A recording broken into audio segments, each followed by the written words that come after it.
Welcome to the France 24 debate. I'm Claire Pride. Today we're focusing on Turkey, particularly its relationship with the West, after President Recep Tayyip Erdogan accused the West of supporting terrorism and siding with organisers of July's failed coup, which claimed more than 250 lives.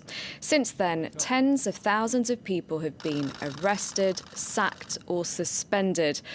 President Erdogan having vowed to purge Turkish institutions of supporters of Fethullah Gulen, a US-based cleric Turkey's government claims was behind the rebellion.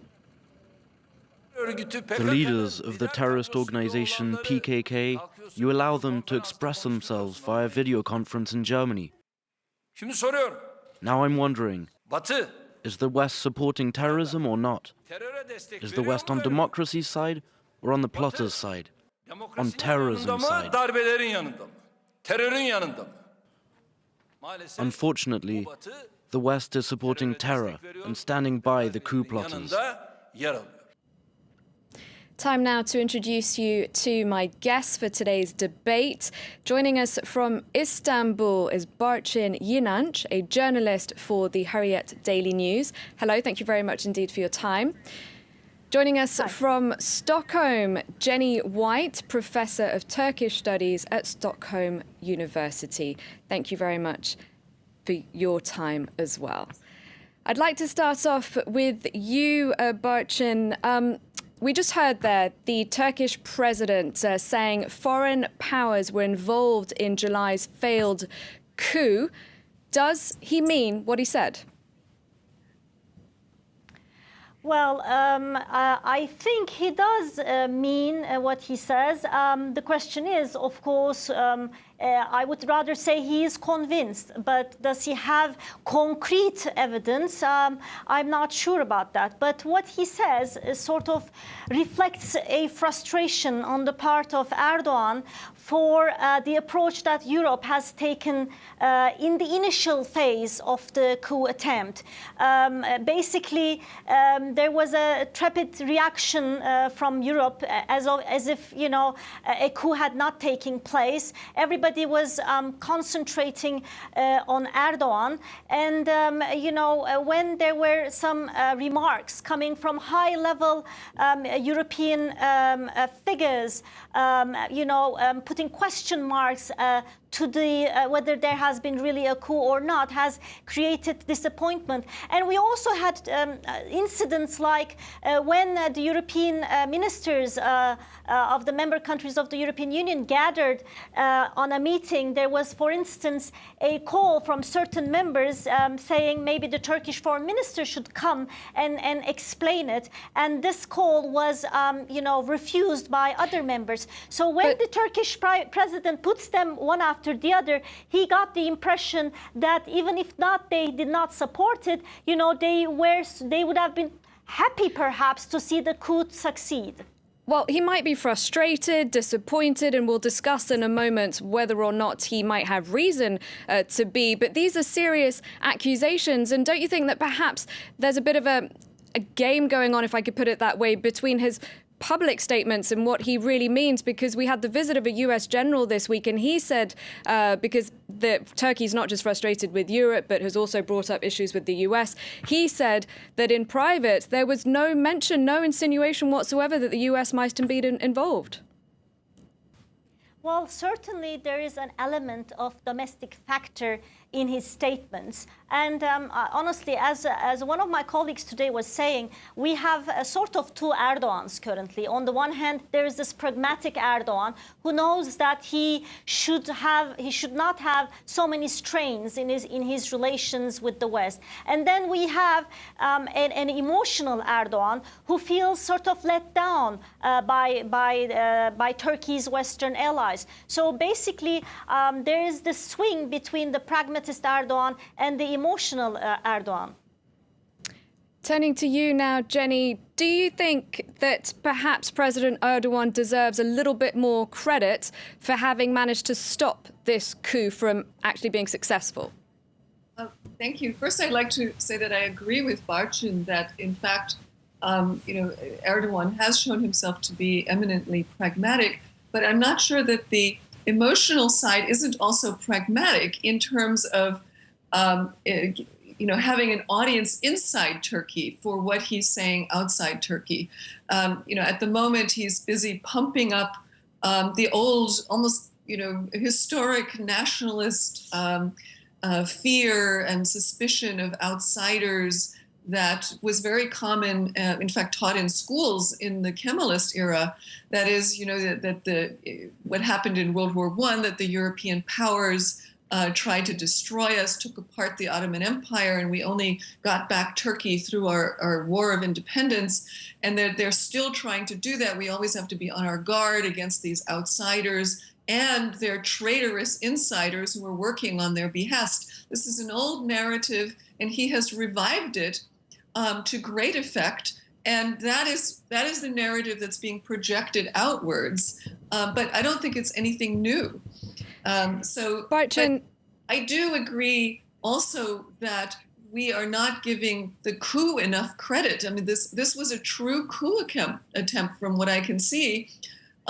Certainly blowing up parliament is, a serious thing. This is not just theater, as some people present it as. His life was likely in danger. And what I think most people don't understand is this is not the old kind of coup where people stayed home. They were, either out of fear or out of respect for the military. Rather, the military has changed and the people have changed. And it doesn't surprise anyone, I think, to see that people threw themselves in front of tanks and basically the people stopped this coup from happening. What do you mean by the people have changed? Well, in the past you had a population that would not have, well, of course, in the past, the coup would have happened in the middle of the night. You wake up and the, institutions would have been taken over by the coup plotters. Whereas in this case, apparently they tried to have a coup in the middle of rush hour, which led to some horrific scenes of tanks running over cars trying to get through. And I think that's because they were surprised and had the government knew about the coup several hours in advance, and so the coup plotters had to move it up. And so there lots of things I think went wrong from the very beginning. But nevertheless, this was a very serious attack on Turkish society. And when I say that the population has changed, the population is no longer willing to, take the military's word for the fact that this needs to be done. That I can't imagine in the past that the Turkish population would have thrown themselves in front of the tanks of the military whom they highly respected and feared. Now the fear is somewhat gone thanks to the Ergenekon trials where many of these generals were jailed. The public standing of the military has decreased over the years. It used to be 90%. In 2011, it had gone down to 60%. I have no idea what it is now. The population is much more active in this regard. And Erdogan, you probably remember that iconic moment where he held up the FaceTime of telephone with himself on FaceTime that was then nationally broadcast, where he tells people, go out into the streets and stop this coup.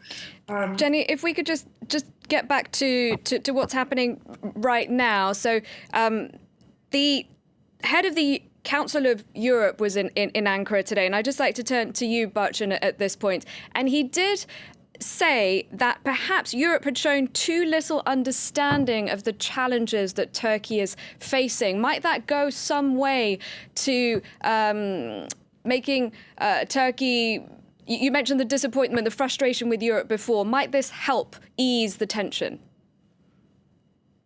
It will certainly help for someone that represents an important institution in Europe to come and to sort of confess, really, to say that, at the beginning we had difficulty, we underestimated to what degree Turkey had faced this threat, would be, obviously that would be helpful. Obviously, the Secretary General has also underlined the fact that Turkey should not distance itself from the rule of law. And this is, and I think this is what the Turks have been expecting.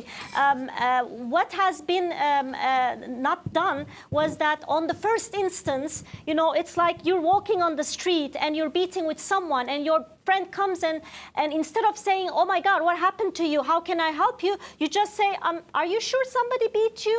Who is there? You know, etc. So so this visit will certainly be helpful, and no one obviously is saying that the Europeans, while showing empathy to what has happened in Turkey, obviously there's no problem with them, you know, raising reasonable criticism.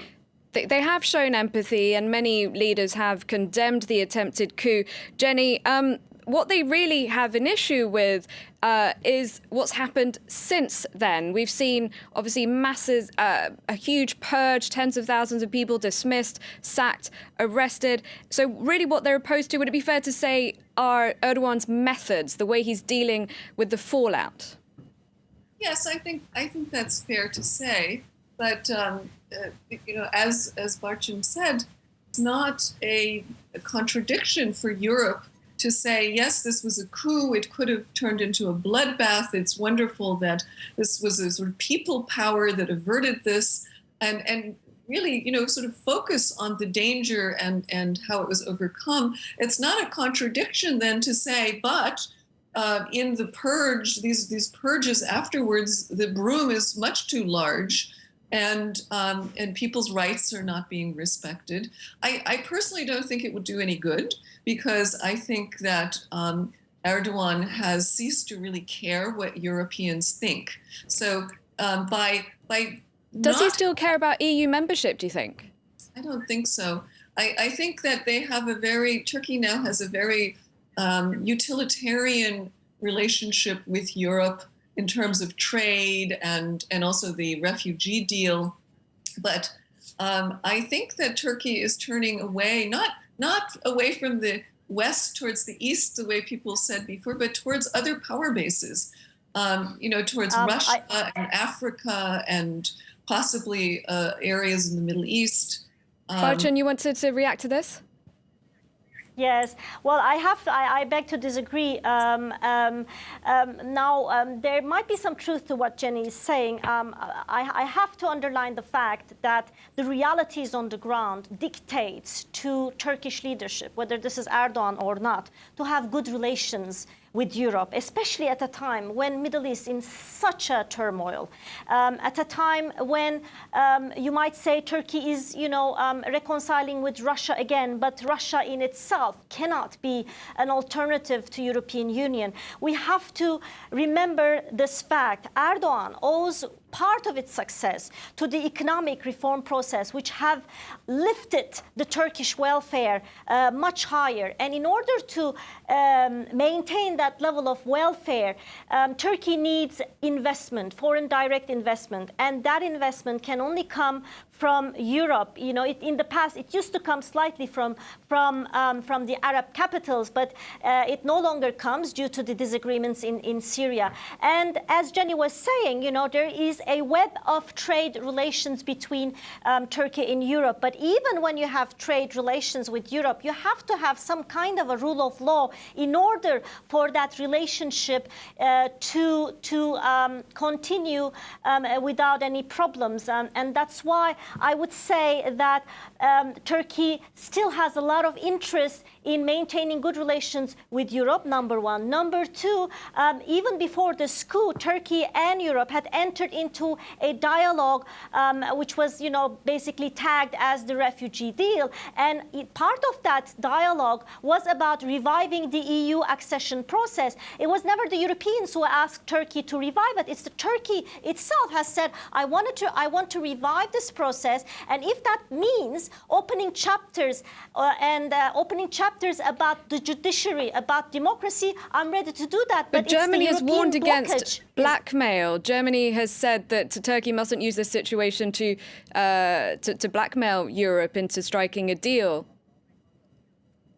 Well, precisely because I think Turkey feels a little bit blackmailed on the part of European Union as well.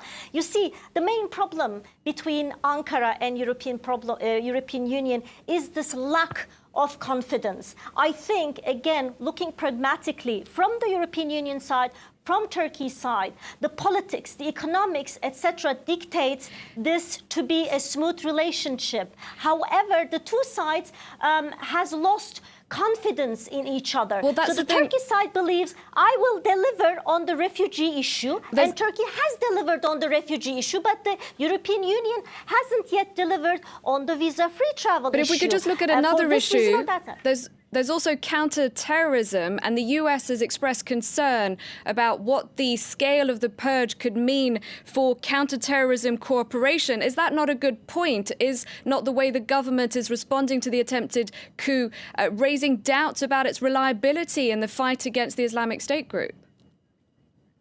Well, to my knowledge, you know, Turkey has never once raised, if I understood your question correctly, never said something like, you know, we will not fight against ISIL, etc., etc. What they have said is that, look, we are in a cooperation for a terrorist organization that is posing an existential threat to Europe. Well, we believe we are fighting a terror organization that is posing an existential threat to me. I'm sorry, we're running out of time.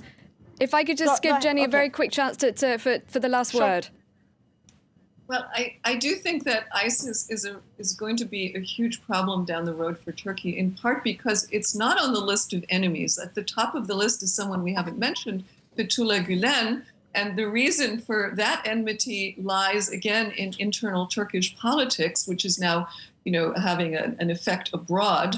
And the PKK, which until very recently was in the middle of a peace deal with the Turkish government. So I think that all of these things are malleable. And then the fact that ISIS is, you know, the ISIS cells are spreading all over Turkey. Their recruiting websites have been able to operate for years without any controls. And they're using basically Turkey as a financial base right now. Jenny, I'm really sorry we've run out of time. You mentioned Fethullah Gulen. I would have wanted to talk a lot more about that. Really appreciate your time. Jenny White, thank you for joining us from Stockholm. Barcin Yinanç in Istanbul. Thank you to you both. That's it for the debate. Do stay tuned to France 24.